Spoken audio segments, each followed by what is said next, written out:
As for our main topic tonight, an investor for Disney has suggested that Black Widow be moved to the Disney Plus streaming network. Kevin Feige says, heck we will, over my dead body. There, we've already hit our main topic at the very beginning of the show before the intro has even ran. I don't want to hear anyone ask, have y'all talked about Black Widow yet? Yeah, we have. Anyways, let's roll this show. Let's go.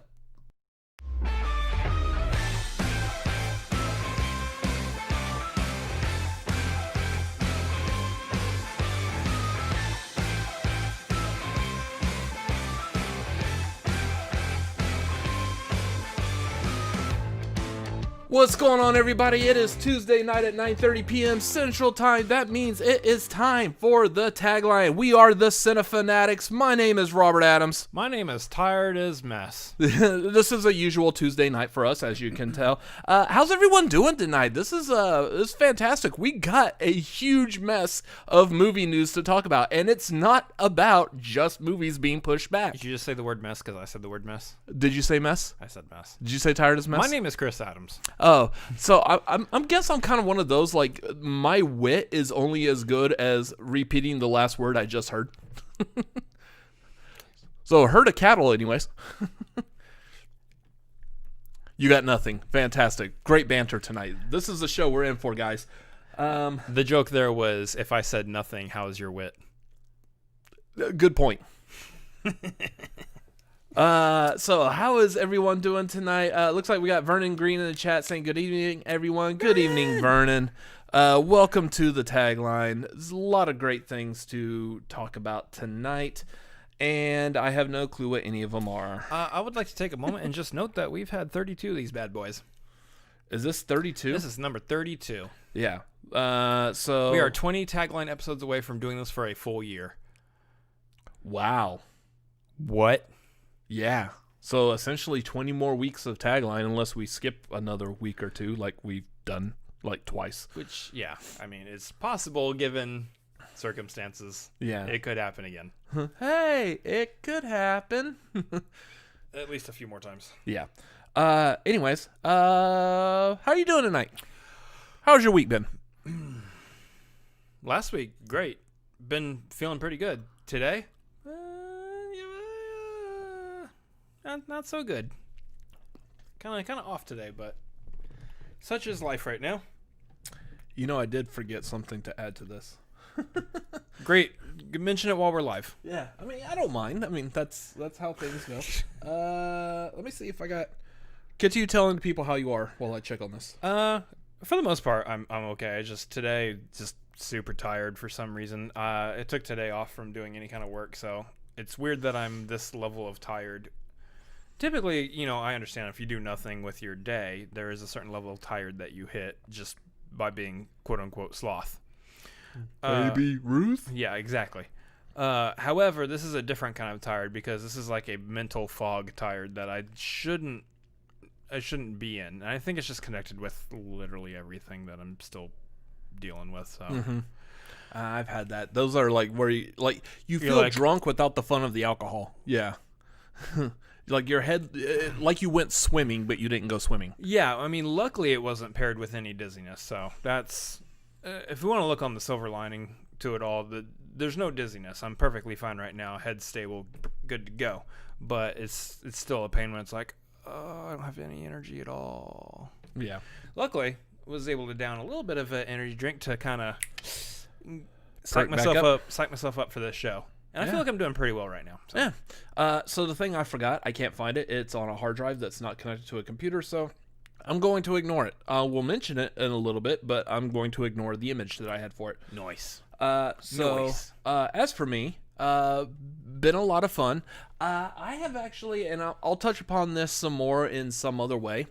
I've been told that one of my major issues that I don't do, I'm one of those people that a lot of people come to me for advice. Oh, it's getting real now. Yeah. Yeah. Sit back. I'm going to lay on a couch here. And how does that make you feel? Yeah, exactly. I am one of those people that a lot of people come to for advice. Why? Or I don't know. I know a lot, apparently. I don't know.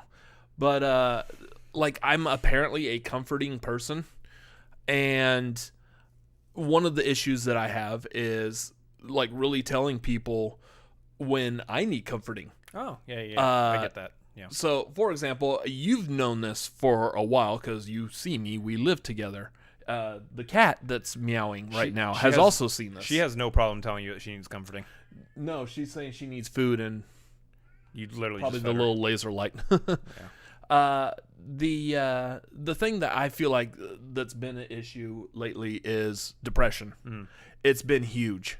It like literally, I'm like on my days off, I've done nothing but just like stare at my computer all day, trying to work on something, maybe watch a movie, and then when the camera turns on, say if we're doing a Schmodown replay that night, hi, how's everyone doing? I'm awake. So apparently, I need to work on being a little more.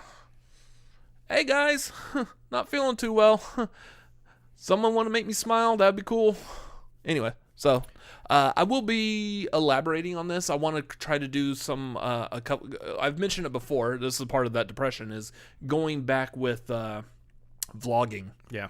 I've got some great ideas for some vlogs I want to do. It's just physically getting my butt up to go make them and film them and shoot them. And there's probably something therapeutic in that too. So yeah. I think it's one of those situations. I mean, here's the thing with depression is no matter what you do, it's always there. It's always looming over. So there's the argument that if you get up and you just do something and you have a good experience with it, that you're more inclined to want to do it again. But that's not necessarily true. No. Also, the fact that I deal with like really bad ADD or ADHD, whatever the DSM-5 wants to call it nowadays. But who? The DSM-5, it's the official book of essentially like mental disorders. I don't know if that's a safe way to say it, but but yeah, it's an official book of like everything, official terms, and yeah, ADHD, ADD is a part of that. So that doesn't help because I'm like I can't focus on what I need to be focusing on, and because I can't focus on that, then that doesn't help either. It's a lot of fun, y'all. I know a lot of people struggle with this constantly, so I know I'm not the only one, but yeah, the number one thing that I've heard over and over again is I just need to talk about it and therefore bring it up. So those of y'all in the chat already, like Vernon saying, I feel you there, Robert. Garth is saying depression is an immortal beast that you constantly fight and try to defeat, but it rises up again and again. Absolutely. Like you could win one day and then the next day just nope, that ain't happening. So that's what I'm dealing with. Anyways, moving on to a more happier note, because I actually do like this. I'm actually having fun doing this. Guys, let's quickly mention, as all YouTubers do, especially when they're doing live stream, is we do accept monies. You can do that by hitting up the streamlabs.com/cinefanatics or the super chat if you so choose. We do prefer the Streamlabs because they take less money than YouTube does. A whole lot less. Oh, a whole lot less. YouTube takes like 33% of whatever you put in the super chat, so at least a third of the money that you send in we don't get. Yeah. We recommend Streamlabs. Absolutely. So if y'all have any questions, comments, anything y'all want to say, do. If you feel like attaching some numeros on there, feel free to do it that way. Yeah. So we got Alex Shashek. Hey. Hey. Garth is saying I struggle with bipolar. Yeah. Great time for you to do that. I'm reading Garth's comment. Well, I was responding to one of the other commenters. You just decided to roll on. We're swinging with emotional shifts here. That was on you. You decided to roll on, and I hadn't commented anything yet. So I struggled with bipolar disorder for 45 years, mostly deep depression with some manic spikes in it. Yeah, I mean that's hard to live through. Like I feel my heart goes out to anyone having to deal with this because it's not fun. And then depending on what. I just fed you. We're doing a show, Kat. Come on. Show. This isn't the Lola Kitty hour. Although, did you see Binging with Babish today? Oh, again, I like cooking, but did you see Binging with Babish today? No, would you not move the camera? He was doing an episode thanking everyone for like 8 million subscribers. I can't wait to do that sometime. He made like this like spicy Bloody Mary from the regular show, which I've never seen, but it looks awesome. And he was showing off like his setup, like how his filming and everything is, including a part of that was a new addition to his household was a little kitten that was at his doorstep. Oh, nice. So cute. I don't care if you cook food today. I just want to watch your kitten. My heart. Yeah. Yeah. Yes, I saw another kitty today. I didn't bring that kitty cat home. You're Freaking still fine. Jealous box over there. I know. Seriously. Vernon, on a positive note, we all woke up this morning. That is a truth fact. I don't know if that's positive. I like staying asleep. I really like sleeping. It's fun. Being awake is required to progress in life. No, that's a truth fact. That's always a good point to look on the bright side. The swing from hey to my comment is a good take on the swings from Heisel. I was kind of thinking that, but like it's pretty funny. Anyways, oh yeah, and patreon.com/cinefanatics. Join our Patreon.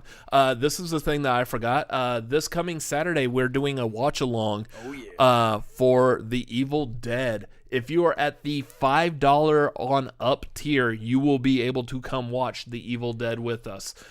So it won't be with him. Nope. Because he's gonna be completely off camera, kind of like he is right now, with the exception of his shoulder. But whatever. It's gonna be me and Andres, the Ghost Galagos from Schmodown. It's one of my favorite horror movies. I could talk about it all day. Apparently, so can Andres. So I could talk about it for this exact amount of time. Moving on. What do we got? Anyways, next? so that's what we're doing this Saturday. So join patreon.com/cinefanatics. $5 tier on up will get you that. If nothing else, at least join the $1 tier. We've got changes coming to that. I want to try to start like rolling out a lot of these changes, hopefully within the next month. I don't want to tie myself down to an exact date, but the stuff that we're trying to do hopefully will be rolled out within the next month, and we've got a lot. We need to schedule some stuff out. So yeah. Also talk to the cat and see what she thinks, because she's apparently got some opinions about everything tonight. Vernon in the chat's asking. He's saying, yes, please, original or remake. We are doing the original 1981 Sam Raimi classic. It's gonna be a good time. It's gonna be. I'm not gonna be there. Yeah, it's gonna be a blast. I promise you guys, there's a good reason why we're getting somebody in there instead of me, because if it were me, it would not be a watch-along worth watching. Yeah. Granted, he's going to talk about a lot of stuff. And then real quick also, Halloween night, we are doing a watch-along with him for the original Halloween, the original 1978 Halloween. We will be doing that on Saturday, October 31st, Halloween night.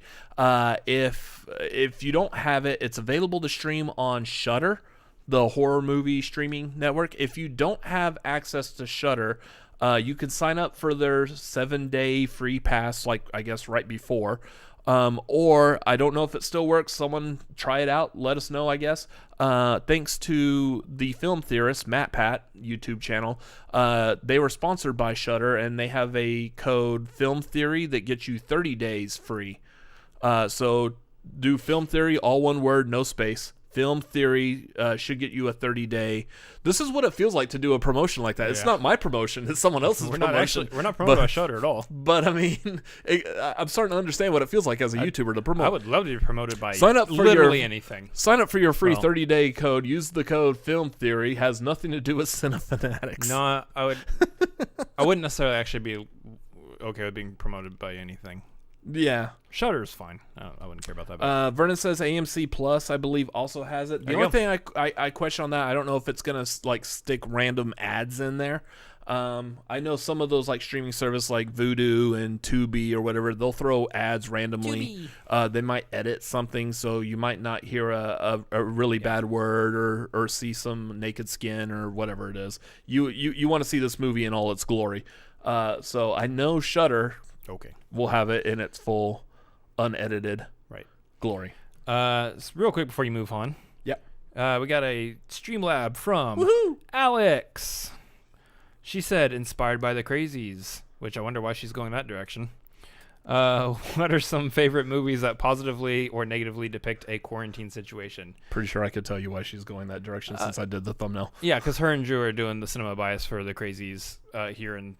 They're doing the Crazies, the double feature, the original and the remake. Oh, they're watching. Oh, they didn't. They're not watching it. They're talking about both. Yeah, Crazies double feature. They're doing it in a few minutes. So, so if you're staying live with us, cool, appreciate it. After that, go check out Cinema Bias over on Video Drew's channel. It's Video Drew and Alex Shawshek. Go help them out because I mean they have a lot of fun with that, and this is a type of movie that I would say is like right up like Video Drew's alley, easily. So what are some favorite movies that positively or negatively depict a quarantine situation? I'm gonna go with Speed or Die Hard. That's a weird one.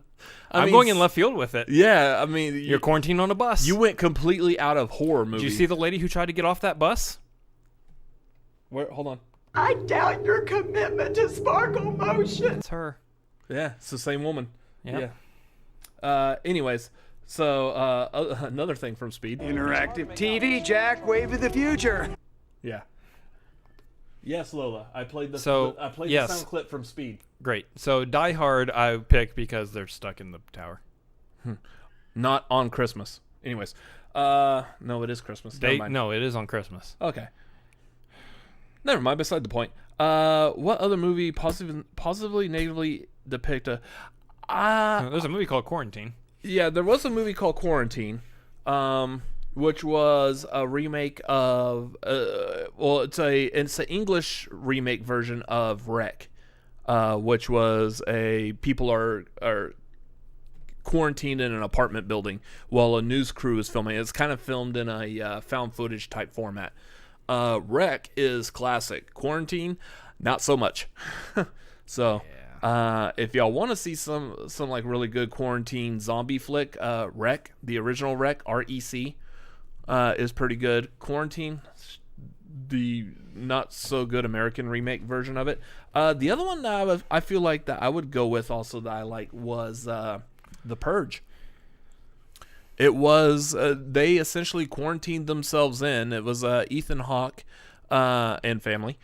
Quarantined themselves on Purge night. By now, almost everyone's familiar with the concept of the Purge movies, that for like 12 hours, all crime, including murder, is legal in the United States. So they quarantined themselves in their house to keep all the purgers who are out and about gallivanting. I hate this time of year. Yeah, I love this time of year. I don't hate this time of year, but it's not my favorite. Vernon's saying Dawn of the Dead, which that's a good one too because they essentially quarantined themselves in a mall. So both the original and the remake, there's a quarantine in a mall. And of course, when you're in a mall where zombies are outside and you're firmly locked inside, you have a lot of fun in a big empty mall that when money and shopping and all that no longer matters. I don't know. Can you find the security guard segue? Possibly, but at least I know in the I'm set then. in the remake, the security guards are not necessarily the people, or at least one of them is not necessarily the friendliest people that you want to be quarantined with. Yeah, they're probably all dead anyway. I just want their segue. Yeah. Well, look, I'm looking for something to try to keep me happy during this time. Races. Yeah. Have you watched anything new this past week? I don't believe so. I'm trying to look and see. I know one I caught up on was The Firm. I know. Completely scary movie right now. That was like the scariest movie I could think of to watch. Pretty sure I've seen that too. The Firm? Yeah. That was pretty good. I'm trying to see. Yeah, I think that's really the only thing I've new that I've watched this past week. Watched a couple of horror movies. I revisited the Blade trilogy over the past week. So that's fun. Love those movies. And here's the thing, Blade Trinity I think gets better and better the more you watch it. Yeah. Even though it's just still kind of a little ridiculous. Ryan Reynolds is the saving grace of that movie. Yeah. So Deadpool in Blade Trinity, fantastic. Basically. That's almost exactly what it is. Anyways, that's it for what we watched this past week. So let's move on to movie news. What is that? What? We have movie news. Yeah. There's actual movie news. We're going to do a thing here because there's a lot of movie news. And there's a couple of these that were basically just announced today. One of these was just announced, I guess, a couple hours ago. Almost so much that all I saw was like the headline of it, and I'm like, okay, I'm gonna stick the headline in our news thing, and we'll just talk about it. Headlines. So this is gonna be quick bits. Quick I don't have an bits. official name for it yet because I just now thought of it before we went live. And it's great because it's an awful name. It's a terrible name. So These bits are quick. we might call it like the short reel or Which, something. given the fact that I have ADD, you have ADHD. I assume I still have ADD. Yours isn't as bad as mine. No, not nearly. The quick part of this, probably a misnomer. We'll see. So I'm gonna put 5 minutes on the timer. Let's see how this goes. So Where's real the camera? There it is. Yeah. Yeah, real quick. It was announced like a couple of hours ago. Legally Blonde 3 is going to be released May of 2022. I asked for this movie. Here's the thing, like, I didn't ask for this either, but the Legally Blonde movies actually aren't that bad. It gives me a reason to actually go back and revisit the other two because from what I know, like you just said, the other two aren't that bad. So Yeah. give me a reason to go back watch the other two again, like an actual firm reason to go back and watch them. And You see the cover, and it's Reese Witherspoon in all pink and a chihuahua, and you're like, I'm kind of like not interested in watching anything with Reese Witherspoon in it currently, just because I just saw that whatever war movie that I said before, This Means War or whatever, with oh, yeah. Chris Pine and Tom. It is a fart box of a movie. Yeah. So I'm kind of off the Reese Witherspoon train for the moment, But Legally Blondes have been good. yeah. So kind of looking forward to that. Moving on, Joaquin Phoenix has been cast as Napoleon in Ridley Scott's Kit Bag. So Ridley Scott apparently is going to be doing a movie, and this is supposed to be like an actual historical, like legitimately good about Napoleon Bonaparte. What's his hand doing in there? I don't know, but my first question is why Joaquin Phoenix? That guy's fairly tall. He's nowhere near as short as Napoleon was. I mean, have you seen The Lord of the Rings? Joaquin Phoenix? Have you seen The Lord of the Rings? Yeah. Okay. Height's Oh, not he's an not a issue. hobbit. Yeah. Okay. That's true. They could like shrink him down a bit. Why would you go with Joaquin? Why would you go with Joaquin Phoenix for literally anything? Because the man is a talented actor. Yeah. I actually could see him as Napoleon. I kind of get it. Yeah. I still think though that we need to go with the guy that played Napoleon in Bill and Ted's Excellent Adventure. He's not doing anything else. He's available. Last I saw him, he was in a bathtub watching The Truman Show. And that was already decades ago too. Yeah. Moving on. Next one. This one actually announced a couple hours ago as well. Someone, I guess in the movie realm, said that Fast and Furious will finally end, but its finale is going to be split between the 10th and 11th movie. They are Harry Pottering the final story and splitting it into two movies. Really wanting to stretch that one out because that one was not supposed to have an 11th movie. It was supposed to end at 10. Like they've been saying that they were going to end at 10 since before Paul Walker passed away. So yeah. That's kind of funny. Like, oh, one more. We're going to do one more. Mm-hmm. Watch, we're going to get to number 10. The 9th one will come out next year, hopefully. We'll get to number 10, and then they'll be like, maybe two more. We could stretch this to 14. Yeah. Let's just take it to 20. Here's the thing. One of the funniest ones, yeah, Fast and Furious 10 and 11 will be in space. At least one of these will be in space. It's like a near guarantee at this point. Michelle Rodriguez has already said that supposedly Fast and Furious 9 goes to outer space. Do we know if she was joking? I don't know. But, I mean, you have to go to outer space. It's just the thing. Honestly, it doesn't matter if she was. It's a guarantee. They're going to be in space at some point. Here's the thing. Tomorrow will mark the 5-year anniversary since 1985 Marty McFly arrived in 2015 Hill Valley. It's been 5 years since Back to the Future 2. That means everything in the Back to the Future movies are now officially in the past. That's hilarious. I know. But in that movie... why you don't date yourself, folks. Oh, why would you date yourself? I mean, I'd probably be a pretty good lover because I know what I like. But I mean... Oh, that wasn't the date you meant. Never mind. What the hell is wrong with you? Anyways, in that movie, when he goes to the future 2015 Hill Valley, there is Jaws 19 in the hologram theater.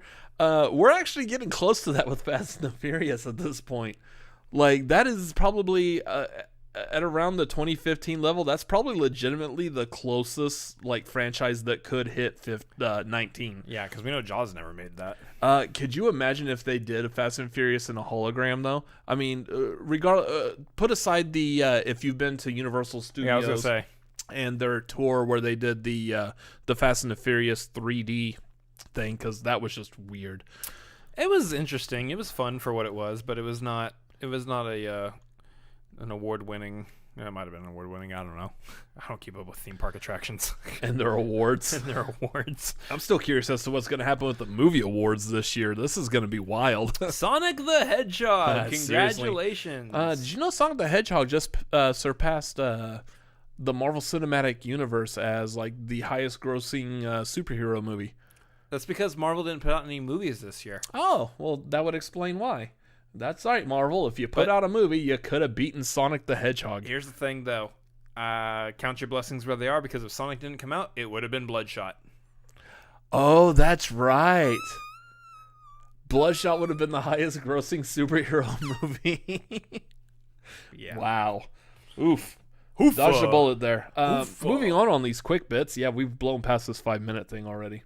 But we are about halfway through, so that's cool. No, we're at the 3-minute mark now. It was announced that the feature film adaptation of the beloved Broadway classic Wicked had lost its director, Stephen Daldry. He stepped off the project. Here's the thing. This movie will never get made. Wicked? Yeah. This movie is in development hell more than like the New Mutants ever was. Is Idina Menzel attached to it? I don't know. No, but She Adele should Dazeem be. is. Here's the thing. Yeah. Oh, thanks. There's some credibility to this channel. The thing, like, if they were to do a feature film movie of this, I feel like you could possibly still get Idina Menzel and Kristen Chenoweth to play the characters. Sure. For those of y'all not familiar, Wicked is an adaptation, I guess, of An adaptation. Yeah, of how Glinda and Elphaba, Excuse me? the Wicked Witch of the West, how they grew up. Elphaba, I barely know her. Wow, really? It's a family-friendly channel. So What I just said means absolutely nothing. has fantastic music. Great, it's a great musical. I've seen it live, loved it, and I don't know why this isn't a movie already. So, yeah, apparently they lost their director, so whatever. Again, this movie will never get made. Next one, Mallrats 2, Twilight of the Mallrats, I guess is what it's called. Fantastic. Apparently it was reported they're bringing back like the entire original cast, including Stan Lee. How? I'm gonna guess some kind of like archive footage. It's a hologram, just like Garth here in the comments said that the Tupac hologram will be in the Fast and Furious 10 in space. Yeah. They're gonna do hologram Stan Lee in Mallrats. Yeah, Excelsior. Or Kevin whatever. Smith is really, really stretching his wings there. Hey, just as long as we find out if the thing's dork is made of orange rock, that's all I need to know. That was like the biggest cliffhanger from the first movie. Mallrats 2, nobody's in the mall anymore and the stores are closed. Here's the thing, like, It's pretty true. like the only time, I think the last time I went to the mall was when I got new glasses like a couple of months ago. That was it. That's, yeah. And that was probably the first time I've been in the mall in like over a year. I know I haven't been in the mall since the pandemic started, for sure. Yeah, because that seems like a great place to go. Let's all go to the mall. Well, it's largely the epicenter. No, I mean there's gonna be. Let me rephrase this. There's not gonna be a whole lot of people in the mall during. There you go. During this time, I have no reason to go to the mall when everyone in the world is healthy, let alone when, however, Definitely don't want to go there when people are sick. let alone however many percentage of people might have the Rona. The Rona. Anyways, Mall's a terrible place. so yeah, that's awesome that they're gonna have back the original cast. That means they're bringing back Ben Affleck for that too. Yes, please. And either Jeremy or Jason Lennon. I can't remember which one's which off the top of my head. But yeah. Jason Lee. Jason Lee coming back. Oh, yeah. Wonder if he still has an affinity for chocolate-covered pretzels. And I wonder if Yondu's going to be in it also. That would be cool. Michael Rooker. Yeah. So Lola's wondering that also. Yes. Yeah, we know. I told him. Thanks. So also, looks like they're trying to create a Power Rangers cinematic universe. This is including movies and TV shows. So they want to do everything is all one universe from here on out. Where's that gif of Ryan Reynolds from Scrubs? But why? Yeah. I mean, here's the thing. It kind of actually makes sense. Cinematic universe? Why don't you just make a bunch of movies? No, like I'm feeling it tonight, guys. Including TV Screw shows. the Power Rangers. Including TV shows. Meaning like all the Power Rangers shows that they have out right now are going to also be a part of the cinematic universe. You're talking about Power Rangers, Samurai Dinosaurs in the Jungle. Sure. In space. Yeah. This is a little bit different than like what Marvel's doing. Because Marvel's doing, like, they've been doing movies for years, a decade now. And now they're really wanting to venture into hitting like a TV market. It's all on Disney Plus, but whatever. A TV type market where it can interact with the movies. Yeah. This is TV shows, seemingly. They hadn't said if it was, I guess, if it was on streaming, or I didn't read it at all. But it's the TV show that has been running since the early 90s in some form or fashion. It's still going today. Yep. They're wanting to do the TV shows, and those interact with movies. So essentially, the movies just become a long form episode of the TV show. I don't care unless they mesh it together with the Pacific Rim universe. I mean, you possibly could and Fast do that. and Furious. Yeah, since we're all going to space anyways. We're past space now. We're just fighting large monsters. Yeah. So this might be interesting if they're able to pull that off. I still need to watch, was it the 2017 movie? Which, again, really wasn't that bad. I only care because Bryan Cranston's in it. Yeah. That's about it. Yeah. And for the last bit of quick bit movie news, I'll actually let you talk about this one. The quickest bit ever. Yeah. I'll let you talk about this one because... I'll be honest, I just want to sing. Look at the pure joy on my face for what I'm about to do and what we're all about to endure. Apparently, for some reason... This spring? Yeah. It's when it starts filming. Oh, okay. Apparently, for some reason, this spring, they have decided to do a live action, whatever that means, version of... Chippendales Rescue Rangers. Chippendales Rescue Rangers. Chippendales when there's danger. I sing the Chippendales and I can just like see like Chris Farley.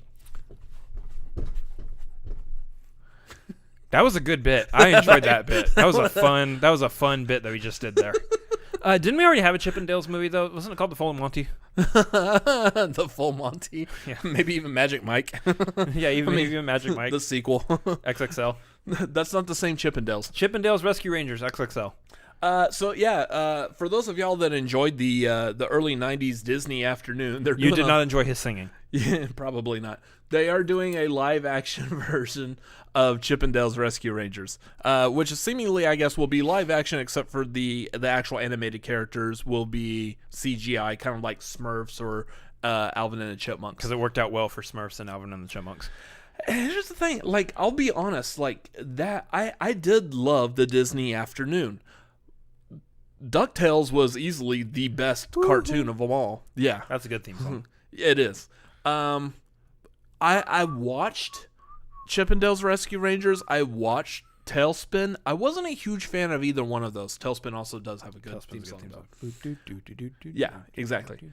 Garth is saying no more CGI. Train real chipmunks. You know, at this point.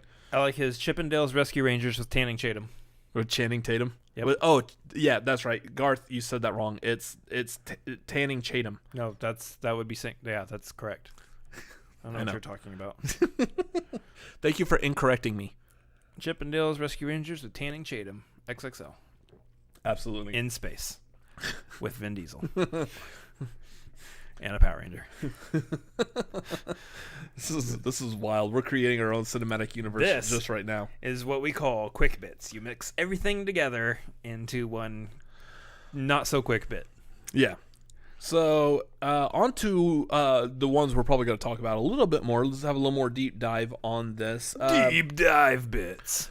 This. I feel like we need to be creating the sound clips for this. Yeah, no, segments have intros. At some point before we hit the full 20 more episodes, before the full year of this, we will have intros for segments. Yeah. So moving on to the actual news. Wow, it's a very nice. Thank you, Borat. By the way, there was no Borat in our thumbnail this week. Something's wrong. That movie is coming out, I believe, The next week or two. Next week. So eager for that one because we'll probably review that. We might do a review of that. That might be one we save for reviewing on the tagline instead of doing an actual review. Mainly because our new set is not set up yet fully. It's not really a full new set. Yeah.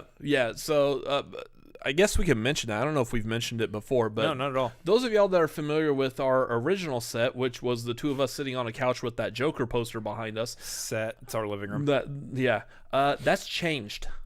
It's still changing. it's still in the process of changing. It's looking a little different right now. Changes. Yeah, it's Stop. changing. That's what that tattoo means, apparently, guys. Yeah. That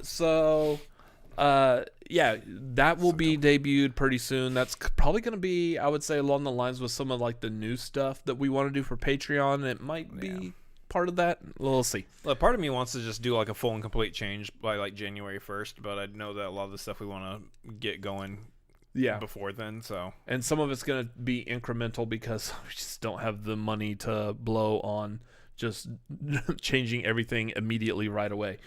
Speaking of money, again, if y'all have any questions, streamlive.com/cinefanatics, super chat, all of that is very well desired. it is open for you to donate as you please. The next Pixar movie announced is Boratatouille. A weird foreign guy keeps pulling on the chef's hair and try to control his body. I would watch that movie. Yeah, I mean, if I don't. Here's the thing: he didn't say if it was like a mini Borat. As far as I know, it's a full-size Borat under the chef's hat. I like your lasagna. It's very nice. Well, thanks, Borat, but you're giving me some really bad back pain here. Can you try not being on my head for a little bit? Can just tell me what you want and stop yanking on my head? Action mash. Okay, I guess you can stay under my hat. I mean, this was dumb. Okay, got it. Nailed it. So, actual movie news for the 4 people watching right now. Actual movie news. I guess we lost some people. Go figure. The Batman. It's my Killian Murphy from Batman Begins. Or Killian Murphy. So a lot of pictures came out, none of which I have loaded up because I've been at work since open to close today, so I wasn't able to properly prepare the stream deck for this tonight. Yep. So I don't have the images of this, but they did reveal images showing more of Colin Farrell's Penguin, who is still completely unrecognizable. But we did get our first image of Selena Kyle in this. And that is Zoe Kravitz. Yeah, I was like Lenny Kravitz's daughter. I know her as Lenny Kravitz's daughter, but not by her name Zoe. Yeah. So we saw images not of her as Catwoman, but of Selena Kyle. Not bad looking. Like I feel like it's actually kind of believable. I don't know if Garth is saying 4 people watching, but 6 likes. You win. That's awesome. We've got this YouTube thing on lock. Yeah. Zoe Kravitz was not my immediate like go-to for like playing Selena Kyle. No, but like if you think about it for even a couple minutes, it makes sense. And then you see the picture and you're like, yeah. Now that I've seen the image of her in that role, I was like, okay. Because of course, no one's asking me what my image is and then trying to create a movie about it. They're just gonna do their own thing, and who cares what someone with 1.4K subscribers on YouTube I know I definitely like when I heard Zoe Kravitz was in the role, I was like, I'm not against this. Mm-hmm. But yeah, no, she looks good in the pictures. Then there's these other pictures. There's other pictures that are really like you don't know what I'm talking about.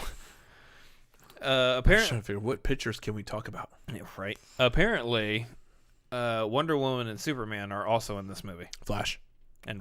Yeah. What?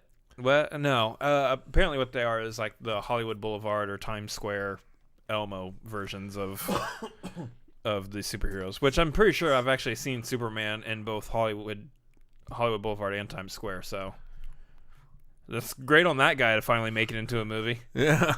He really busted his hump for however many years out on the touristy areas, and he's finally making it into a movie. That's fantastic. And now they got Wonder Woman joining him too. That's cool.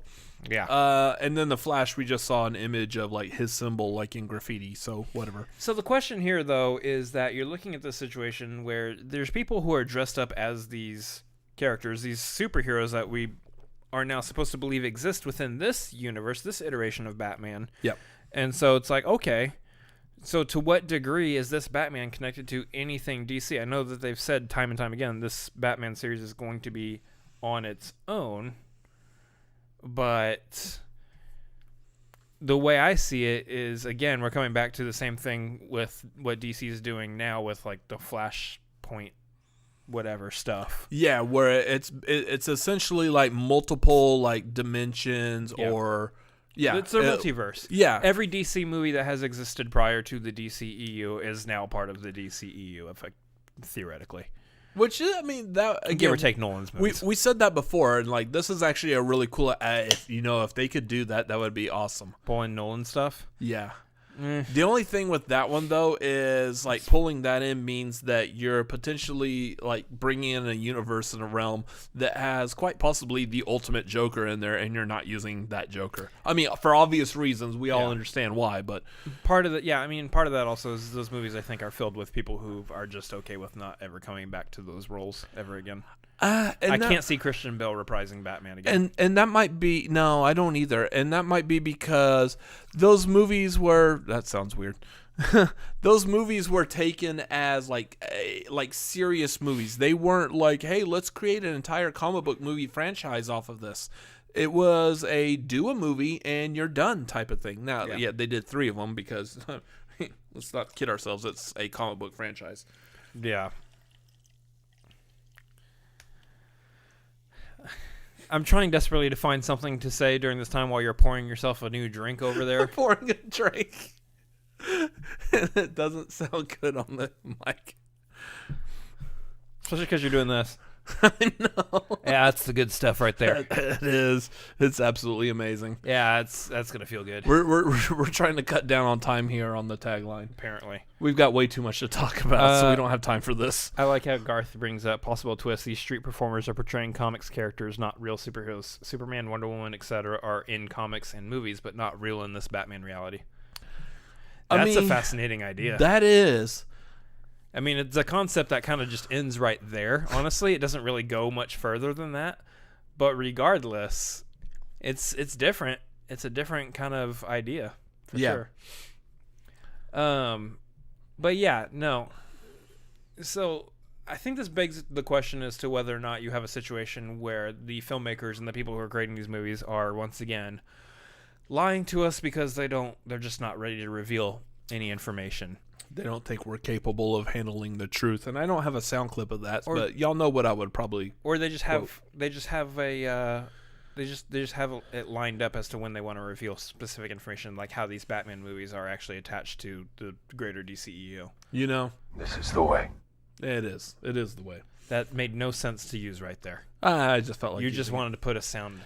They did release a quick trailer clip of The Mandalorian the other day. It looks pretty good. Yesterday. I'm eager for this. Yeah, it was yesterday. Got some jetpack action. He's going to go look for some other Mandalorians. Ooh, there's still a baby Yoda. There's still a child Yoda. There's still a baby Yoda, so therefore all the marketing is secure for the next year. The Yodester. They get to release another... If they put him in any different clothing, they get to release another stuffed toy. Here, yeah.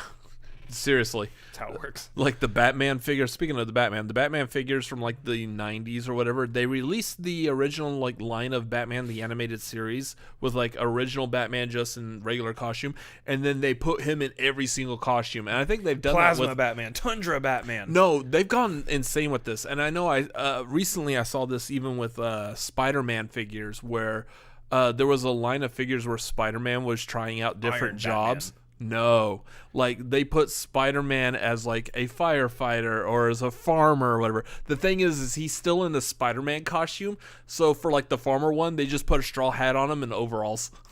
That is the dumbest thing. It absolutely was. Because who's going to be like, uh-oh, I'm baling hay, but here comes Doc Ock. Must jump into action. Oh, I'm wearing overalls. Aren't I some word I can't say. Spider-Man. Aren't I a stinker? There, I could say that one. Ladies and gentlemen, now introducing Spider-Man from Idaho. Hey, what's wrong with Idaho? Flip potato. Flip potato. By the way, for those of y'all who are from Idaho or might know some Idahoans, we can make that joke because that's where I was born, and I got to Texas as fast as I possibly could when I was 4 years old because I was in control of where my life was going at that time. I was not born in Idaho, but I can make that joke because it's Idaho. Hey, you know, I do like potatoes. Again, Flip potato. Again, I want to make a cooking YouTube channel, and I will probably do a thing on potatoes. Potatoes, 90 ways. I could do potatoes in 90 different ways, probably. At least 20. And I'll have so much fun doing that. Anyway, what were we talking about? We were talking about Batman, and we got off the Yes. subject because we have really bad ADD, and we're talking about potatoes now. I wanted to make mention of this. My favorite of the toys, because we brought up the toy side of things with Batman and Mandalorian and all that. My favorite toys were some of the Star Wars figures, and I know they did this with like Batman figures. They did them with like all like the different superheroes that had like main 90s runs. Mm-hmm. The deluxe figures, Like the 12-inch ones? no, it's the normal size figures that you got, the Star Wars and the Batmans and all that. Yeah. But they were deluxe because they came with this big giant like jetpack of some sort that had like claws and guns all over it, and you're like, I definitely did not see that in Empire Strikes Back. When was Han wearing that outfit? Yeah. The only one that I really liked in regards to that is they did do one for Spider-Man. I can't remember if it was for Hobgoblin or Green Goblin. It really doesn't matter because they're both pretty much the same. Goblin. Was the full Goblin glider. Usually those figures came with like this little tiny one that was like the size of like, say, like this mouse, and the figure would sit on it, and that was it. Really wasn't that imposing, but I know in the Spider-Man cartoon in the 90s there was one where like Hobgoblin had this like massive glider that his little glider would attach to, and then it would just fly all over Kingpin's lair. See, that makes sense. Yeah, that would be cool. Like that I was down for. There were certain deluxe figures that made sense. Something like that. Something like in from Empire Strikes Back, the little probe droid that landed on Hoth. Yeah, that one was cool. That thing was a deluxe figure. Yeah. But that made sense because that wasn't a regular figure. Yeah. So. But the other thing we're looking at is Deluxe Baby Yoda. Is if the use of here, this is funny. We're coming back to this. The use of Superman and Wonder Woman in this Batman movie might be kind of like, hey, we're acknowledging that these are real characters, but here's like, say, your Hollywood Boulevard, your Times Square people in the costume for tourists to take pictures with. What was it? Aquaman, the Aquaman movie where they had the Superman and Batman action figures. Pretty sure that was Shazam. What did I say? Aquaman. Yeah, it was in Shazam. It was in Shazam. Whatever. I don't like Aquaman. Shazam was good. And there goes all of our dislikes. Yeah, I mean, typically every time I say like anything slightly bad about Aquaman, this channel just goes downhill. Yeah. But like in that, they essentially set it up where there's action figures of these heroes, but the heroes still actually exist. I'm wondering if that's where they're going with this. Maybe. Where we can still have people dressed up as them, but the heroes do actually exist. We're just emulating It's just fascinating to me that by the time that Bruce is in the position that he's in, as we've seen him in that picture, I mean, I know that there's talks that this is supposed to take place in the 90s. It might not take place in the 90s. It might be more present day, but it's just we're still dealing with a young origin Batman, essentially. Yeah. That folks like The Flash and Wonder Woman and Superman already exist, which Superman and Wonder Woman make sense to exist while Bruce is still young. Mm-hmm. Flash? Only if it's a different Flash, I guess. Depends if this is supposed I don't know how to you be. work that. Is this supposed to be the same cinematic universe? I don't know. It could be, but it's again we're looking at possibly an alternate reality. Like Yeah. Robert Pattinson Batman is not the same Batman as Ben Affleck Batman. Yeah. The other thing that they released about it is that some of this movie is being filmed the same way as The Mandalorian. Oh, on a volume. So for those of y'all, I know Disney Plus released an entire series of like behind the scenes of The Mandalorian and how it was filmed and how it was shot, and like pretty much all of that show was filmed like on one stage that is like a giant surrounding green screen. Not even a green screen. It's just a screen. Yeah. Well, I mean, okay, here's the thing. In realistic, if you have a decent video editor, you can essentially key out any color. I mean, anyone who's watching this, you could key out the blue. Not what I'm talking about. It's literally a screen. It shows you, like, the actors stood in the environment that they were supposed to be in. Oh, that's interesting. Yeah, okay. Go back and watch it. It's By the way, actually who hasn't watched that documentary? I have. It's fascinating because the technology that's used to be able to make it work is some of the technology that Favreau was using on The Lion King. You really should be talking about this news piece then, don't you think? Yeah, which we'll get there. But it's some of the same, like the VR, the virtual reality or augmented reality goggles, like the Oculus and all that stuff. And the way it works with like the camera scope and everything, so the environment moves with the cameras as they're moving, so that that's awesome. So that you're always in the proper perspective around the actor that you're filming at that time. It's fascinating. Like, go back and watch. I can't remember which episode of the Disney Gallery it is, but it's fantastic. It's a wonderful piece of technology. They call it the volume though, which apparently is what they're wanting to use for this. Mm-hmm. So, Garth is saying it's basically a holodeck. Okay, well I get that then. I'm not a big Star Trek fan, but just reference something to like at least Star Trek: The Next Generation, I'll probably get it. I'll probably understand what you're talking about. Holodeck. Yeah, more or less. Yeah.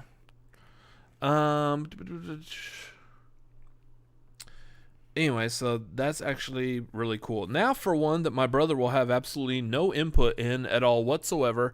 They released, again, I wasn't able to get the image loaded, so they released the teaser poster for they're rebooting the Texas Chainsaw Massacre. Again, those of y'all familiar with horror movies and particularly the Chainsaw Massacre franchise, this has been rebooted like 5 different times or so. So they released this poster, and it was actually released today. It was announced today that this movie is essentially picking up, I guess, after the first one. I don't know if it's ignoring the original Texas Chainsaw Massacre 2, but this one is essentially a continuation of the original 1974 Tobe Hooper classic. The thing with this that I'm interested in, because let's be honest, the 2003 reboot really wasn't that bad. I liked it. It was a lot gorier than the original, but I mean I enjoyed it. The Jessica Biel movie. Pretty much ever since after that one, they've all just been crap. Just crap. Yeah, how many times has it been rebooted? That's what I was saying while you were gone, because you have no input on this. Yeah. Like 5 times or so? I don't know. Like every movie that has come out lately has been just another version of some kind of reboot or something. Who's had more reboots, Texas Chainsaw Massacre or Spider-Man? No, actually at I'm this counting point, Spider-Verse. No, at this point it probably actually is Texas Chainsaw Massacre. Yeah. For now. Because they did the 2003, and then they did a sequel to that one, and then after that sequel, pretty much every other movie that has come out has been some form of a soft reboot that just never went anywhere. So, yeah, that movie's been rebooted quite a few times. It's considered a horror classic, just not as big as one as say like Friday the 13th or Nightmare on Elm Street. But it's one we actually could do a watch along to. It's up there. It's up there as far as those horror classics go. So, it's like any of those. It's not ever going to die. It's always sure. It's there's always going to be reboots, remakes, what have you, of this franchise. If it's one comes out now and it doesn't do good, there's going to be another one later doing it again because it's a solid horror franchise. You can't let that go. Yeah, these are franchises that they pull in money, they make money. So what I like out of this one in particular is that this one is being produced. I don't know if Blumhouse has any hand in this, but at the very least, it's being produced by Fede Alvarez, who did the Evil Dead remake, reboot, sequel thing, whatever you want to call it, the 2013 Evil Dead movie, and then he did the Don't Breathe. Which that was fantastic. Yeah. Don't Breathe is a fantastic horror movie. And for those of y'all who want a good, solid horror recommendation, if you haven't seen Don't Breathe, go with that one. And then enjoy yourself around the turkey baster next month. So the fact that Fede Alvarez, yeah, I know. You need to watch the movie to get why I said that. No, I'm okay. And when you do, you'll know why I said that. And you're going to be like, ew. I'm okay. Those of y'all who have seen Don't Breathe know what I'm referencing, and you're like, moving on. I was going to eat dinner tonight. Moving on. So, yeah, the fact that Fede Alvarez is involved in this one, that kind of actually gives me a little bit of hope. He was recommended by Sam Raimi to do the Evil Dead remake, and there was a reason why Sam Raimi was recommending him. By the way, we're doing an Evil Dead watch along on Patreon, $5 on up this Saturday. Me and Andres Gallego. It's going to be a lot of fun. Make sure you sign up at the $5 tier on up. Anyways, there's a reason why Sam Raimi was saying that Fede Alvarez would be good at doing an Evil Dead remake, reboot, sequel. And he was good at it. It was fantastic. Very well done.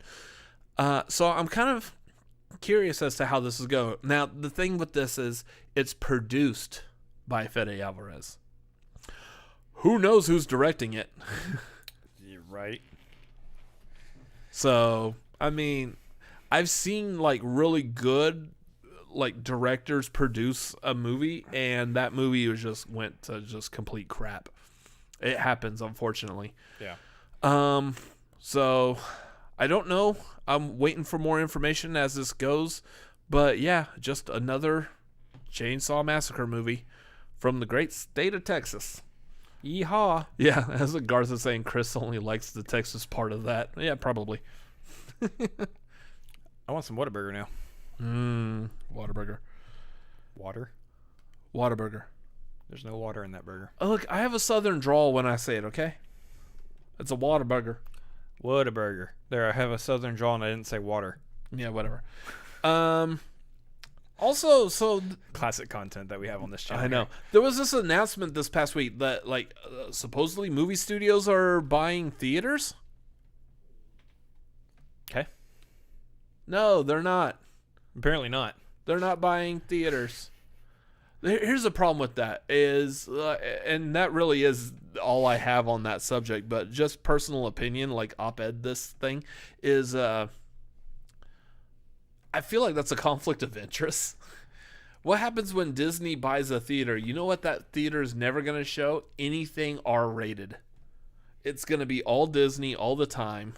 I mean, no different than you having just a nice setup in your living room that isn't set up to film YouTube videos. Yeah. Where you just watch Disney films all the time. That's the discussion right now. I mean, that's at least part of it, because if studios buy theaters, first of all, like, what does that actually entail? What does that look like? Because are studios actually playing movies from other studios in their theaters? I mean, if we're sitting here and we got right now we got Alamo Drafthouse down the street or whatever. Mm-hmm. Let's say for some reason that shut down, that now becomes a theater, an open theater to be purchased by a studio. Let's say Universal buys that theater. Does that mean that It's all Fast and Furious all the time. we got Fast and Furious and Jurassic World? Because that'll get old. But the question now is, okay, how far do I have to go for the Disney theater? How far do I have to go for the Warner Brothers theater? Mm-hmm. Is the Paramount Theater just the alley behind one of these theaters? I mean, what I'm saying here is that if you're looking at studios buying theaters, like, what does that look like for big cities, towns? I would assume that to some degree there's always going to be some kind of smaller venues that will play just whatever is out at that given time, like especially in small towns and whatnot. Yeah. But I mean, I don't know. I don't know what that really looks like or entails. I understand that like Netflix and Amazon are kind of toying around with it a little bit right now.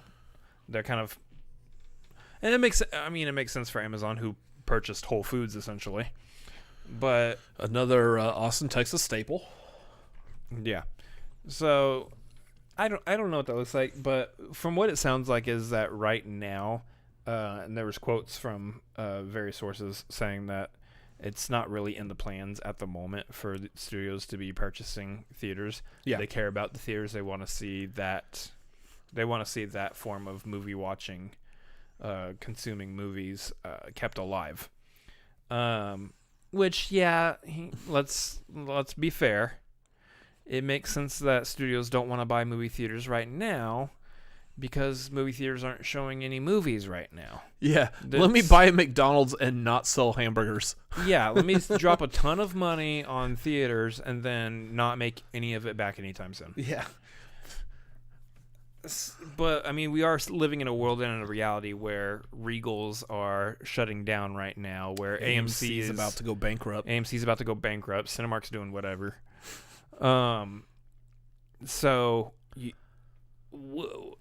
what are we looking at there? I mean, I don't know. I think it's possible. I think that might be the logical standpoint for coming up here pretty soon, as far as like studios purchasing their own theaters and exhibiting their own movies through their own chains. But I don't know if we are really actually close to that yet or not.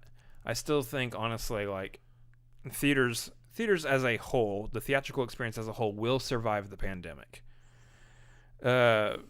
I don't think Alamo Drafthouse is going anywhere, because Alamo Drafthouse can survive on doing these fun little exhibitions where they'll show old movies, pair it with some kind of fun meal of some sort, and they'll sell tickets to that easy. They'll do the Master Pancake Theaters where people will come in and we'll watch Rocky Horror Picture Show or something.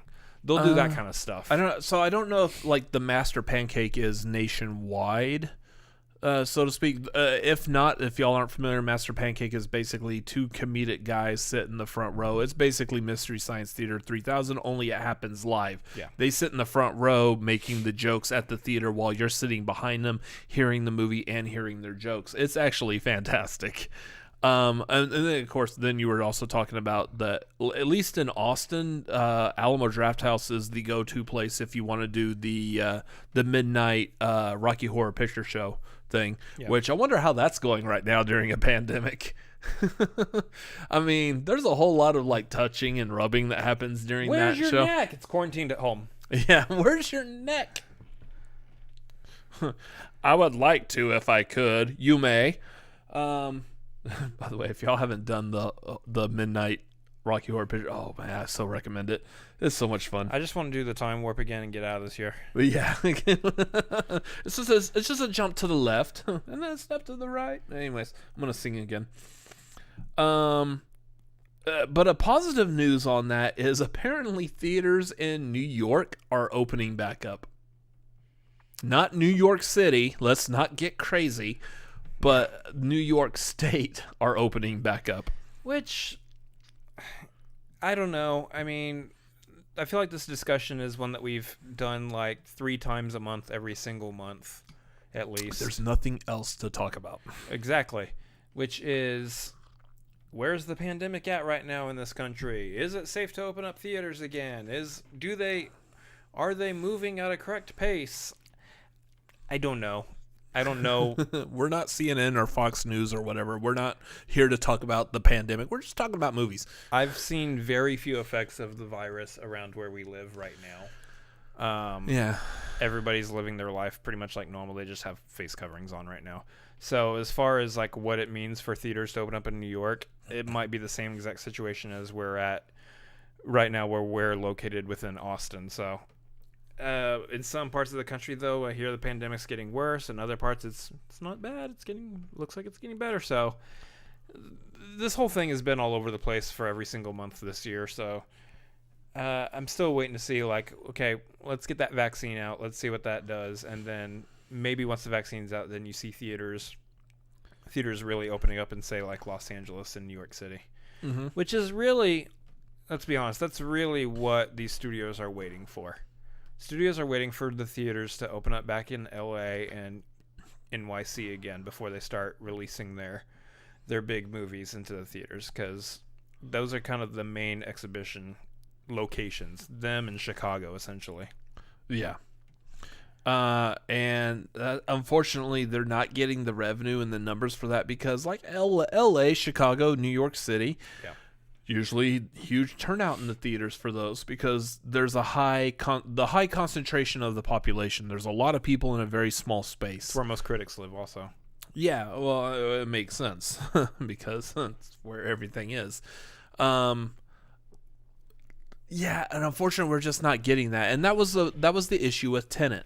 Yeah. When Tenet was released, you didn't have the money coming from people being able to watch it. In fact, we know quite a few people. We have friends that have driven from LA to Las Vegas just to go see Tenet.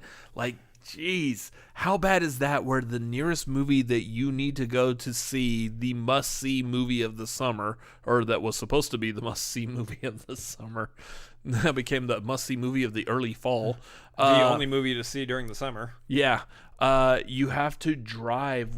How far is Las Vegas from LA? Like 3 hours? It's like here to Dallas. Okay, so 3 hours. Yeah. That's right. Here in Texas, we measure everything in how long it takes to drive to get there. We don't actually measure it in mileage. It's like, is it 3 hours? Okay, 3 hours. A lot hours. shorter of a time than here to El Paso. Yeah, that's true. Yeah, Austin to El Paso is still like a 10-hour drive. Yep. So, yeah, I mean, people were having to make that trek out to Las Vegas to see Tenet.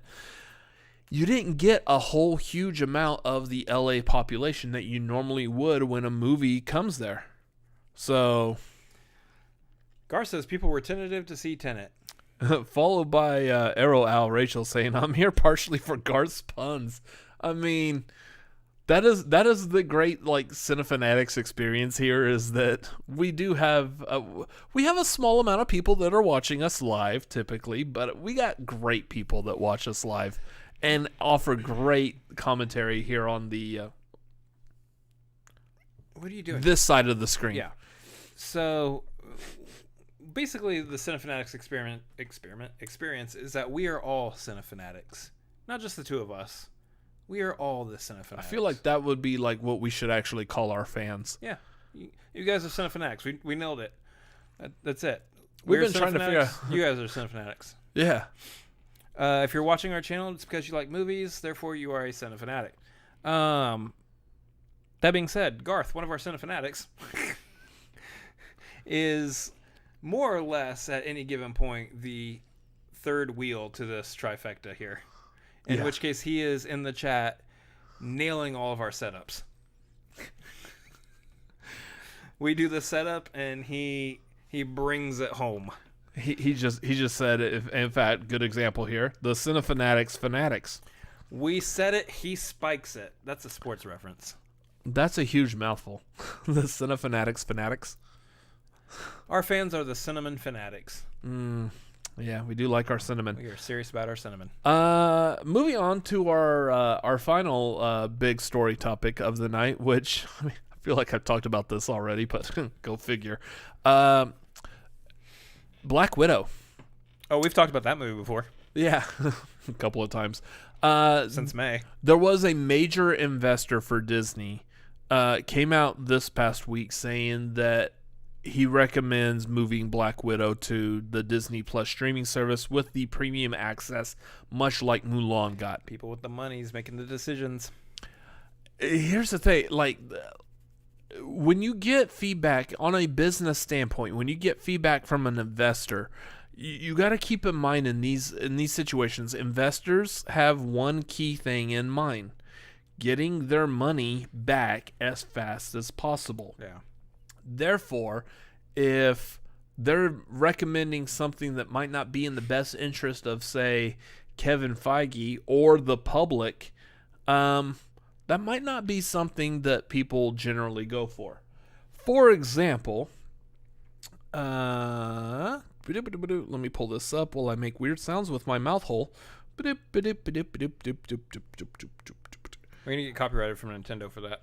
Boop, boop, boop, boop, boop, boop, boop. Anyways, this past week, when this was actually announced, the Cinefanatics Twitter page, or Twitter account, at Cinefanatics MLP. Feel free to follow us. That's our Twitter account. Yeah, it is. Wow. We created a post where we talked about this. Like, what do you think it should do? Should it go to the Disney Plus premiere access, or should it still hold out and wait for a movie theater? 16 votes, so thank y'all who voted. The other 7.4 billion people who didn't vote. Screw you. I mean, it is possible. It's not like we're holding this like back or anything. You have access to this. Dare you not vote in our poll on Twitter? I mean, it was just up for 2 days, so you had 2 days to discover us, find out who we are, and realize that we were worth a darn giving your opinion about our little poll. But anyways, as I say this, Garth likes our tweet, so that's fantastic. Thank you, Garth. So on there, out of the 16 votes we got, 56% were saying hold off for the movie theater. Other 44 said Disney Plus premiere. And I've seen this kind of conversation, like, since this investor made this announcement. I've seen this conversation in a lot of places, and I've seen people saying, yes, wait for the movie theater. But at this point, I'm okay if you want to stick it on Disney Plus. Right, as of right now, Black Widow has been pushed back to when it was supposed to be released this year. Next year. It's been pushed to May of 2021. Thus, again, not giving us a single Marvel movie this year. Yep. Because Eternals also moved. Yeah. So, basically what we're looking at... Oh, yeah, you can talk too. I don't know. Yeah, you didn't really set me up for anything there, but okay. So, my opinion on this, really it comes down to, the question is, do you want to see... I'm trying to position my mic right. I'm never satisfied with where it's at. And do you want to see Black Widow in the theater, or do you want to see it on Disney Plus? I'm of two minds about this. Obviously, being a movie lover, I want to see as many of these movies in theater as possible. That is the preferred viewing experience, especially for a big budget superhero movie. Mm-hmm. I want to see that on the big screen, effects, sounds, lights, all that. I want to see all that up there. Real quick, those of y'all in the chat that are saying you didn't see the poll, let us know in the chat right now. Would you rather see it in a theater? Are you okay with waiting for a theater, or do you want to see it on would you see it on Disney Plus? Would you be okay with that? Now, the one mind I am about this is running a movie channel as we are. We wanted to be able to keep up with reviews, trailer reactions, and all that stuff. That means I'm of the mindset where, we need content for the channel. I'm down with seeing this movie as soon as they want to give it to us, as soon as they can give it to us. So if they want to put it on Disney Plus with the premiere access, cool, we'll watch it. As soon as it pops up, we'll watch it. Now, the problem I have with it, and it's why I don't know if Kevin Feige is actually going to pay attention to any investor that says, well, if you want my money, more or less, you want to do what I'm saying, and I recommend that you put this on Disney Plus. except that you're missing the whole concept of the MCU. Because not everybody has Disney Plus, and not everybody's going to shell out the money for Disney Plus just for Black Widow. Granted, I think that's one of the movies that can sell Disney Plus and probably would very well. Yeah, but absolutely. It's still not a guarantee. It's still not a situation where people are... I'll tell you this much. There are people out there who love the MCU who are going to look at that and go, well, looks like I'm missing Black Widow.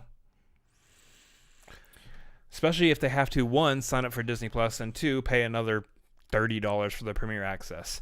Well, looks like I'm missing Black Widow. That does not benefit the MCU whatsoever. Because if there's anything within Black Widow that happens that has effects or ripple effects to any of the other stories coming up down the line, it behooves the MCU and Marvel Studios to get that movie out in a manner that most people can view it. That manner being in a theatrical experience. So I understand, like, these big MCU movies, save them for the theatrical experience. Don't put them on Disney Plus. Yeah. I do want to see the movie though, so if they put it on Disney Plus, I would watch the mess out of it. You sound like what's his name from Real Rejects? Did you see that video that he posted? Greg? Yeah, Greg Alba. So if y'all go over to the Greg Alba, I think he did it under his own, his Twitter account. He posted a video where it's his room, or essentially that they film in. He comes bursting through the door, and Garth is saying that was funny. It was. He comes bursting through the door, and he's basically like quickly talking about this, all flustered or whatever. Like, yeah, they're gonna put this on such and such. They're gonna do it to streaming. It's like, oh, we're having to wait for a theater, and then he storms out of the room all like pissed off or whatever. Then he comes back and he comes storming through the door again. It's like, but if they put it on Disney Plus, I'll watch it there. It's great. I mean, that's it. That nails it. That's it exactly. So, I don't know. I mean, that really is it as far as that goes. I don't know if I'm down with the idea of like, hey, you have to pay another $30 to see another movie. But Garth, I'll say Garth is making a good point that if Black Widow went to Disney Plus, people would wait to hear reviews before paying. Which, for those of us, specifically us as YouTubers who make content, and one of our pieces of content is movie reviews, that would definitely be a movie review we would film on its own. We wouldn't be including that review like in the tagline. Yeah. We would film that separately and then hope that people are watching our review, our opinion of that movie. And that would be something we would want to do. Like, we would be eager for that just so we could create that content, knowing full well, basically what like Garth is saying, people are going to flock to this channel with that video and watch that video. It's going to get us a lot of views. But that's us as YouTubers taking away from, sounds weird, the art of the cinema experience, seeing it in a movie theater. The other one that I want to point out in there, I don't know if I've seen, or I think I've seen it briefly mentioned, is that this is the first, essentially, well, okay, no, not the first, sorry. We've had Captain Marvel as far as the first female-led centric Marvel movie. Yeah. But a Black Widow movie has been talked about for a while. Since Iron Man 2. Yeah, pretty much. I mean, people have been wanting to see a Black Widow movie. Yeah. It's kind of a shame if this movie, given the focal point of this movie, if it got, was it regaled?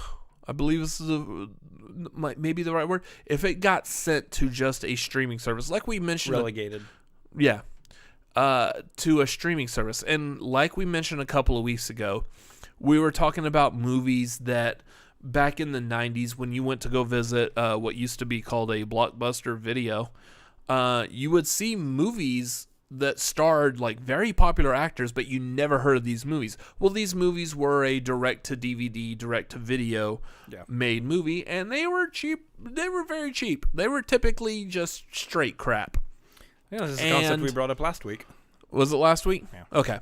So and going with the streaming route, we've seen since streaming has really become a presence with Netflix and Hulu, some of these movies that have gone straight to streaming have kind of followed along that same format of they're just crap. There's some good ones.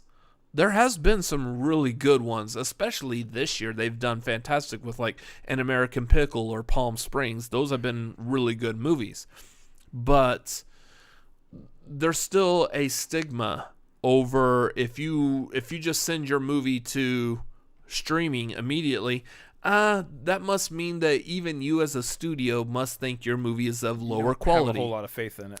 Yeah, exactly. For example, Trolls World Tour and Scoob were the first ones immediately just sent straight to streaming. Which those made sense because those are family movies, and they know like during the height of the pandemic or so whatsoever, families aren't really going to want to take their kids out into the world to go see those things. Plus, they're going to want something to watch at home while the kids aren't doing anything and parents are stuck with them. Yeah. Now, I haven't seen the Trolls World Tour. Probably won't. I did see Scoob. Wasn't that bad. Yeah. I mean, it was a watchable movie. It was entertaining. I thought it was cute. It was much better than the live-action Scooby-Doo movies. Way better than the live-action Scooby-Doo movies. Scrappy-Doo. But, they weren't that bad. That was a good decision on them. There's a couple of them, though, like, say, for example, for Disney, Artemis Fowl. We already knew that movie was foul to begin with. That sounds like the joke I made last week. It probably was. But we already knew that was a bad movie, and by them sending it straight to Disney Plus, just kind of, like, really cemented that this is going to be a bad movie, y'all. Yeah. Problem with that, though, is that you had some, like, Onward had a little bit of a theatrical play before the pandemic hit, and then they sent it to Disney Plus. Onward was a decent movie, not the top of the line of Pixar, but it was a decent movie. Now we've got something like Soul, which is now going to be sent straight to streaming. Does that mean Soul is of a lower quality movie? Not according to Rotten Tomatoes so far. Yeah, and that's what's weird. Like, we're in a weird thing. If anything, I feel like this potentially opens up a whole new door as far as replacing that idea of the straight to video, straight to DVD, direct to DVD market that we had back in the 90s. I see that point, but there's also an asterisk on these things. Yeah, because they could still be crap.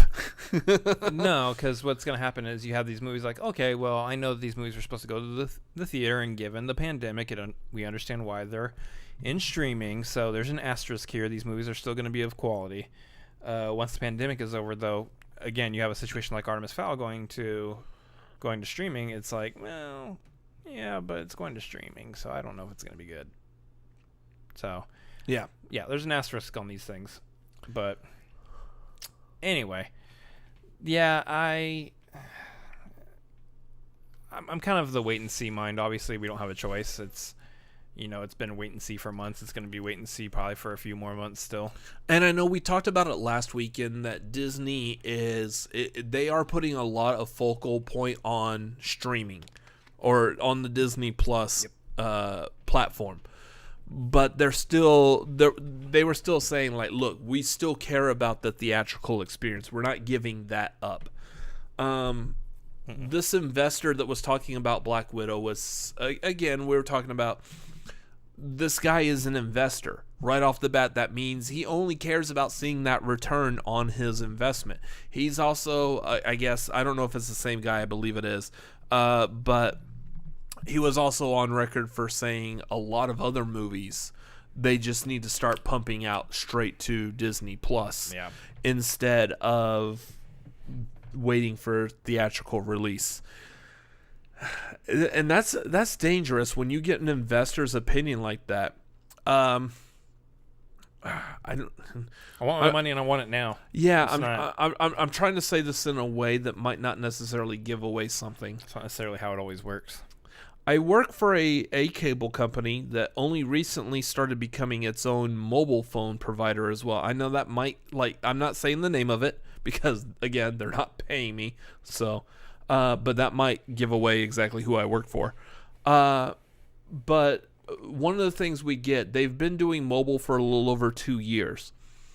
a lot of the stuff that we get at our store is talking about investors. There was a huge amount of investors that chipped into starting this company doing mobile. Yeah. And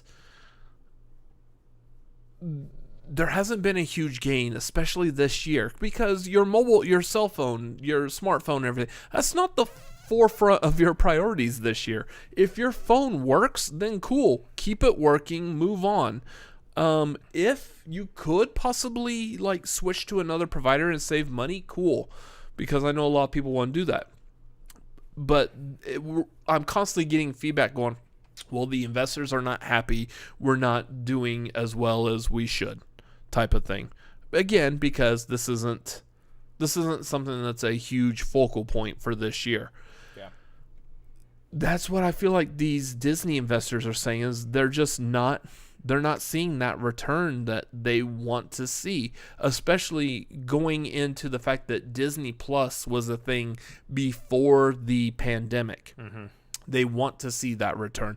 I completely understand. This guy said that about Black Widow, about sending it to Disney Plus. You know, that is a massive amount of people that would subscribe to Disney Plus for that and then pay that additional $30. Yep.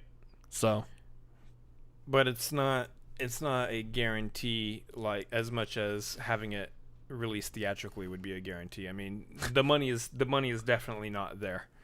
There's more money to be made releasing these movies theatrically, so investors are just trying to get a quick return rather than holding out and waiting for the theatrical experience, which is going to get a bigger return, but it's not guaranteed to happen anytime soon.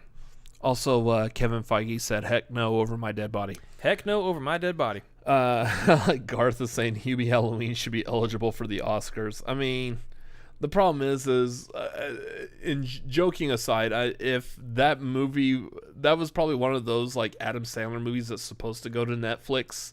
Yeah. So therefore, I don't believe it would actually be eligible for the Oscars. I don't know. It's supposed to be movies that were supposed to be theatrical released. We'll see if that changes anymore by the time the Oscars roll around. But yeah, I don't honestly, even if it did change, still don't think it would be eligible. Yeah.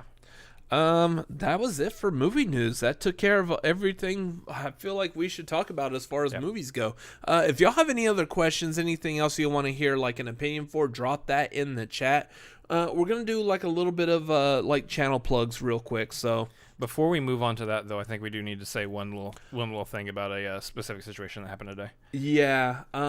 So those of y'all that know us and know this channel, one of the pieces of content that we do, and we've been doing it for quite a while, huge fan of it, is and I'm already getting choked up on this. Yeah. Is reactions to the Schmodown, the movie trivia Schmodown. Yep. It was announced today. One of the competitors on the Schmodown, somebody that we've actually gotten a really good connection with, have become pretty decent friends with. No, I'll go even deeper in that. This was one of the few competitors that reached out that we were able to talk to, like just as we were getting started. Yeah, he was a huge support for us, like at the beginning. Like I think, like maybe, well, I don't know. I can't. I'm not. The timeline's foggy with me here, but. One of the first ones that like actually acknowledged who we were, what we were as a channel, that we were doing the reactions. I think the first one we really made a really good connection with. Damn it. Real quick. For those of y'all not familiar with the Schmodown, it's a movie trivia game show. It's on YouTube. It's like wrestling where you have good guys, bad guys, but instead of wrestling, people sit at a desk and answer movie trivia questions. It's fantastic. Yeah, I love this show. Absolutely. So going back into this, one of the major competitors made a huge splash last year. Was his rookie season. Yep. This is a gentleman named Kevin Smits. He has been, I believe he's edited for like the Bachelor TV series, going so far back as he even had a part in like I believe it's 1992's Newsies. He had a part in there. Me as a kid growing up, I watched a cartoon called Bobby's World based off of what's his name? Howie Mandel's childhood. Kevin Smits did the voice of his older brother. This gentleman is a fantastic person to know in real life. Yeah. He announced today that he has been diagnosed with, I believe, stage 3 colon cancer, and there's a more scientific name than that, but he is undergoing chemo. He's got surgery that's happening this spring.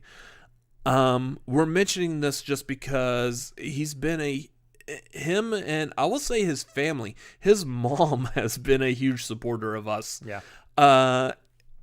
They have been fantastic for us and really been like an open door to help us like get more involved with the Schmodown, be a part of that fan community. We talked to him briefly, and then we actually met him at Houston last year at the live event. And the second I saw him, like I told you, like, dude, there's Smets, and we have to go see him. And it was immediately, it was like seeing an old family member, an old friend.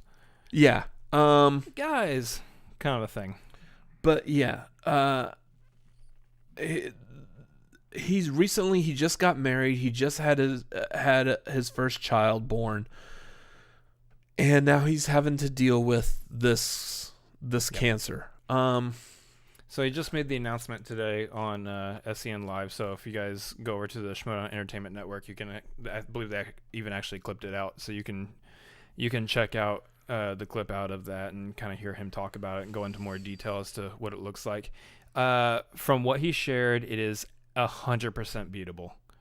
It's we all kind of take a step back and kind of put our hands up for a minute, because you do that when you hear the word cancer.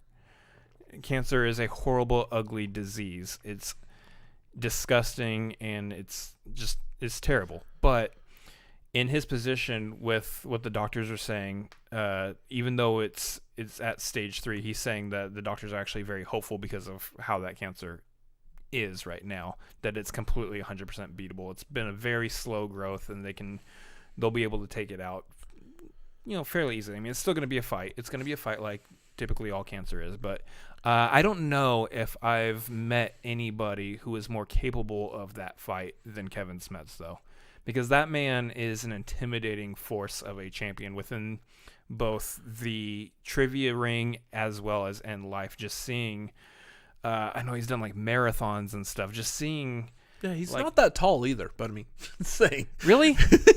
He's really? Shut up. Love you, Kevin. Anyway, shut up.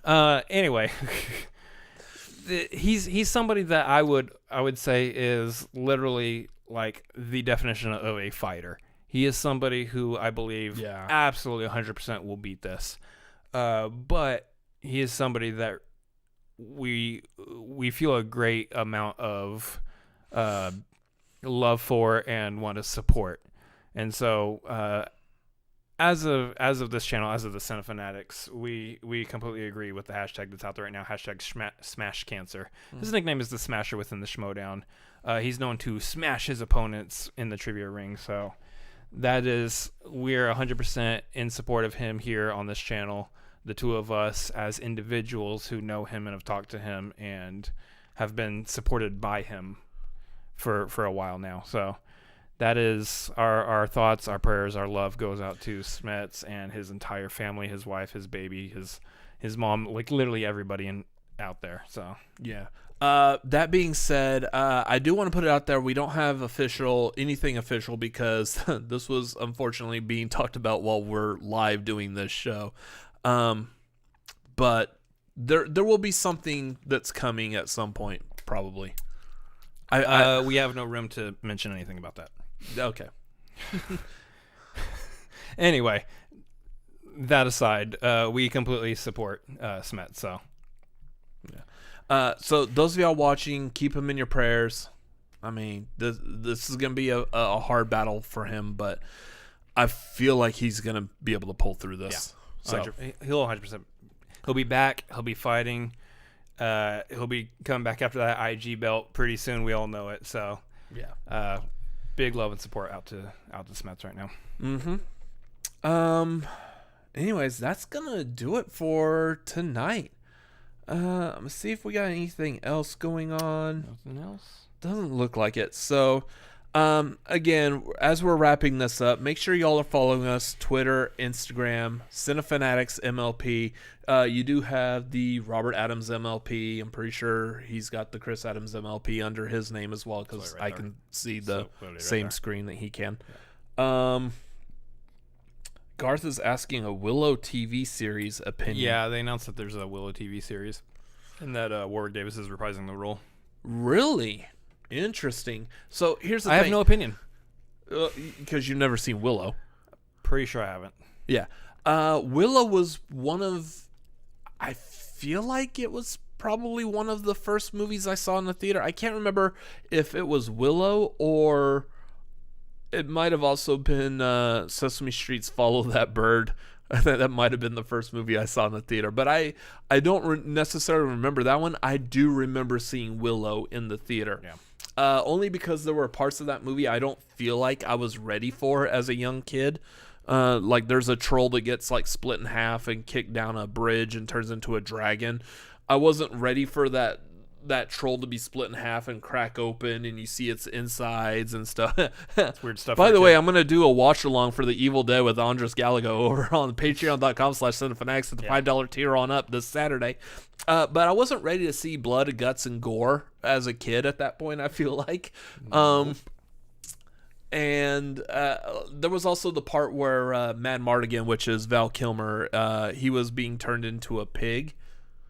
So, like, I wasn't ready to see that yet because the special effects, the makeup was fantastic. Yeah. I've seen that image since, and I was like, that looked really good. So, I don't know. Like, I saw Willow once in the theater. I've seen the bits and pieces. Like, I've seen the clip of this troll being cut in half and stuff again. I'm like, I didn't like that as a kid. That's laughable. But I haven't watched the whole movie since then. So I wouldn't say I'm a huge Willow fan. I don't know if I really have an opinion on the TV series because of that. But I do have a connection to Willow. We'll see. Yeah. We'll see how it turns out. So yeah, make sure you follow us all in the social medias as well. Like I just said, patreon.com/cinefanatics. Anything you could throw towards that will help us out. I mean, if all you could do is $1, I'm not going to turn down $1 a month. Throw $1. Become a part of our Patreon. Just $1. Cinefanatics Patreon. I'll buy that for $1. Yeah, name that movie. RoboCop. Oh, okay. Well, that was the easy one. That's a 2-point question right there. So hop on there for $1. It's great. It helps us out because there's a lot of stuff we're trying to get done here. Cheaper than a cup of, I don't care. Not a cup of noodles. If you need lunch, then go use that $1 for lunch. But I'm going off on a tangent here. Yeah. So hop on there. We got this Saturday is the Evil Dead watch along. Woo! Can't talk anymore. On Halloween, we're doing the watch along of Halloween. I'm so looking forward to that. That's not on Patreon though. You can watch that here on our YouTube channel. We're doing so just that make public. sure you subscribe. For this particular video, make sure you like, comment. It helps out our interaction with the YouTube algorithm. Errolowl saying you can officially be a fanatic for $1 a month. That's right. For $1 a month, we will officially call you a Cinefanatic. And we'll send you our monthly box that is filled with nothing because we're not sending that to you. You're a great salesperson. It's a skill I'm working on. Okay. Idea: make a video promo for the Patreon with Nick Fury recruiting people for the Avengers tier. I'm probably gonna have Nick Fury recruiting people for higher tiers than that, to be honest. Yeah, there's more tiers coming. Yeah, we've got some higher up tiers that are gonna be coming, so we're not stopping at $10. We're shooting for the moon. Yeah. Hopefully we'll land amongst the stars. So patreon.com/cinefanatics. If you would like to hop on our $1 million tier, that would be fantastic. That's where you give us $1 million every month, and you can do whatever you want on this channel. You You can just do whatever. I Well, mean, we will send you a camera, and you can put whatever content on this channel you want. if you feel like that we should start saying like more adult naughty words, I mean, feel free to. No, do I mean that. literally, you will have bought the channel. You now own the Cinefanatics name. You can put whatever you want on this channel, and we forfeit all rights to it. That's right. We're gonna go back to talking about movies on my old channel, Rad Movies now. Don't search for that channel. Just forget I said that. Anyways, that's gonna do it for tonight. Thank y'all for watching. Those of y'all in chat Schmodown who have replay been... this week. Come back to Schmodown replay this week. The what? Schmodown replay. Oh yeah, this thing. Yeah, there you go. The where we react to Schmodown. Schmodown replay this week is going to be the finals of the singles tournament. Ooh. This is going to be fun. I believe that is going to be Thursday night. So in a couple of nights, we will be doing the Schmodown replay, and then we have our reaction to it was Shazam versus Corruption. That was the Schmodown Throwdown this past Friday. I believe that's going live on Friday, so therefore we will be posting our reaction to that live match. It won't be premiered. I think we're just gonna post it up. Just stay on tuned to this the channel. It'll just be thrown up there, and you can just watch it whenever you want. Yeah. So yeah, as Garth is saying, Snyder versus Collins on Thursday. That is coming, and it is going to be a fun. It's gonna be a good one. Schmodown replay. It's gonna be a good episode. So I'm looking forward to that. Anything else? Nope. No, nothing else. Nope. Anyways, that's gonna do it for tonight. So. Thank y'all for watching. It's been a fantastic night. We've had a lot of good movie talk tonight as well. So thank y'all for watching. Make sure to check us out on podcasts. We are at wherever you get your podcasts at, because he's in charge of that, not me. And I'm in charge of closing out these videos. So go check those out. Spotify, Google, those places. all them places. Anyways, thank y'all for watching. Y'all all have a great evening and good night. Later. See ya.